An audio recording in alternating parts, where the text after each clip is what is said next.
Hello friends, எல்லோரும் எப்படி இருக்கீங்க? நல்லா இருக்கீங்களா? நீங்கள் எல்லோரும் எக்ஸாமுக்கு படிச்சுட்ருப்பீங்க அப்படின்னு எனக்கு தெரியும். ஓகே, நம்ம இன்றைக்கி பிரவேசிகாவில் செகண்ட் பேப்பர் இருக்கு இல்லையா, அதில் சரித்திர சித்திரன் வரும் இல்லையா, அதை நம்ம பார்க்க போகிறோம். அது எதில் வரும் அப்படின்னாக்கா, தேர்டு ரோமன் லெட்டரில் கிசி ஏக்கு பாத்திரக்கா சரித்திர சித்திரன் லிக்கியே அப்படின்னு கேட்டு வரும். 10 மார்க் அதுக்கு கொடுக்குறாங்க. அதனால் நம்ம நல்லா படித்து வச்சுக்கலாம். இன்றைக்கி நம்ம ஃபஸ்ட்டு பார்க்க போகிறது பரத். भरत श्री राम का छोटा भाई है। उसमें सभी अच्छे गुण मौजूद है। उसका चरित्र चित्रण कुछ इस प्रकार है. பரதன் யாருன்னா ஸ்ரீராமர் அவங்களுடைய தம்பி. அவங்களுடைய நல்ல பல குணங்கள்லாம் இருக்கு இல்லையா, அதை பற்றி இந்த ஸ்டோரியில் நம்ம பார்க்கலாம். राम भक्ति. भरत अपने भाई राम के सच्चा प्रेम करता है। वह राम का आदर करता है। भरत स्वयं एक राम भक्त है। जब उसे मालूम होता है कि श्री राम बन गए हैं, तब दुखी होता है. ராமர் வனவாசம் அவர் போகிறாரு அப்படிங்கிற செய்தியை கேட்ட உடனே அவர் மனசு ரொம்ப துக்கமாயிடுச்சு. ஏன்னா அவர் மேலே ரொம்ப அன்பும் மரியாதையும் வச்சுருக்காங்க. क्लानी. जब भरत को मालूम होता है कि कैकेयी के कारण ही सारा अनर्थ हुआ, तब भरत को अपार पीड़ा सताती है.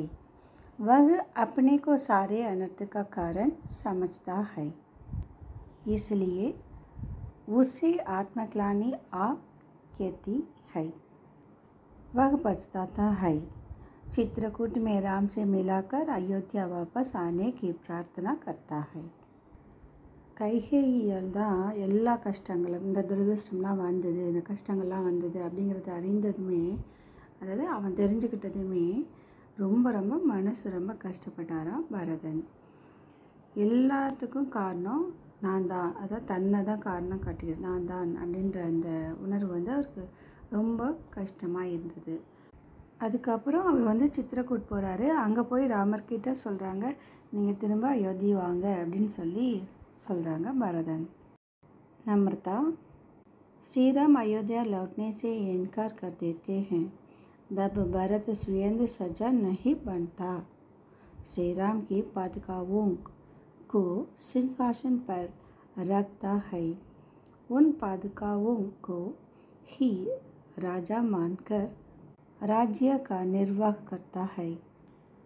பரதன் ஸ்ரீராமர்கிட்ட போய் சித்திரக்கூட் போயிட்டு அவர் சொல்கிறாரு, நீங்கள் அயோத்திக்கு திரும்ப வாங்க அப்படின்னு சொல்லி, திரும்ப ராஜாவாக இருக்கணும் அப்படின்னு சொல்கிறாரு. அப்போ இல்லை முடியாது அப்படின்னு சொல்லி ஸ்ரீராமர் சொல்லிடுறாங்க. அப்போ பரதன் கேட்குறாரு, உங்கள் காலில் இருக்கக்கூடிய காலணிகளை அந்த பாதுகாவும் அப்படிங்கிறது செப்பல், அந்த காலத்துலலாம் போட்டிருப்பாங்கள்ல, அந்த செப்பல் போட்டிருப்பார். நீங்கள் திரும்பி வர வரைக்கும் நான் இந்த உங்களோட காலணிகளில் நாங்கள் அந்த சிம்மாசனத்தில் வச்சு நீங்களே அந்த ஆட்சி செய்கிற மாதிரி நாங்கள் அவ்வளோ மரியாதை கொடுப்போம், முக்கியத்துவம் கொடுப்போம், நீங்களே எங்கள் ஆட்சி செய்கிறதா நினச்சிப்போம் அப்படின்னு சொல்லி பரதன் சொல்கிறாங்க. आज्ञाकारी शिष्य. हनुमान आकर सूचना देते हैं कि श्री राम अयोध्या लौटने रहे हैं. इस संदर्भ में भरत स्वयं कोई आज्ञा नहीं देता. वह गुरु वशिष्ठ से मिलकर यह बात बताता है. फिर उनसे श्री राम के स्वागत की तैयारी के लिए आज्ञा मांगता है. उनकी आज्ञा प्राप्त करके ही तैयारियां करता है. ஸ்ரீராமர் வனவாசம் முடிச்சுட்டு திரும்ப அயோத்திக்கு திரும்புகிறார் அப்படிங்கிற செய்தியை அனுமன் அவங்க மூலமாக தெரிவிக்கிறாங்க. அந்த நேரம் பரதன் எந்த ஒரு ஆணையும் உத்தரவுகளையும் அவங்க சொல்லலை. வசிஷ்டர், குரு வசிஷ்டர் இருக்காங்க இல்லையா, அவங்க தான் தெரிவிக்கிறாங்க. அப்புறம் ஸ்ரீராமரை வரவேற்கிறதுக்கு தயாராகிறாங்க எல்லோரும்.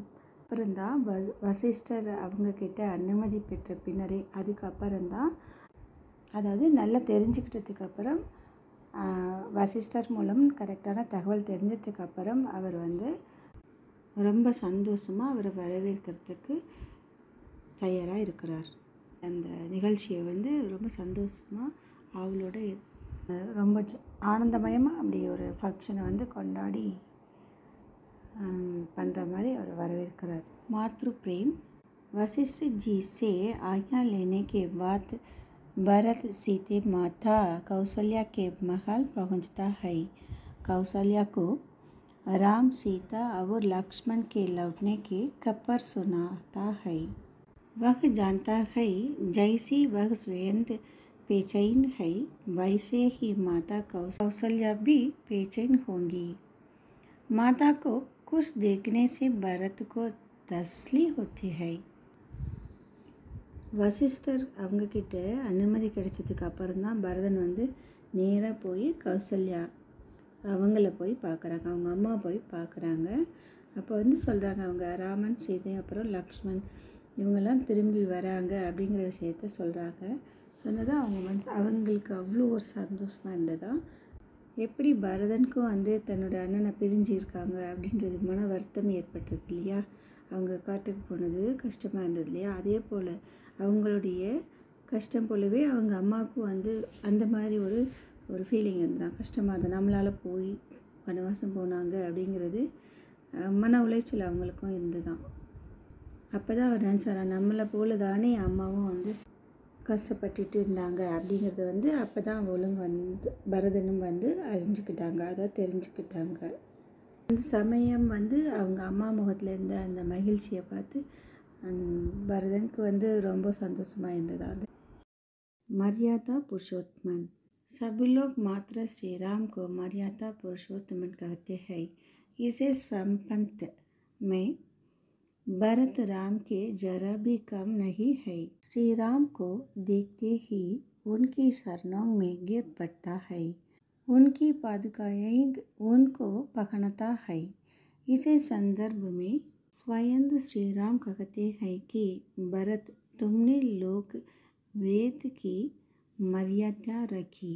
எல்லோரும் வந்து ராமரை புருஷோத்தமன் அப்படின்னு தான் சொல்கிறோம்.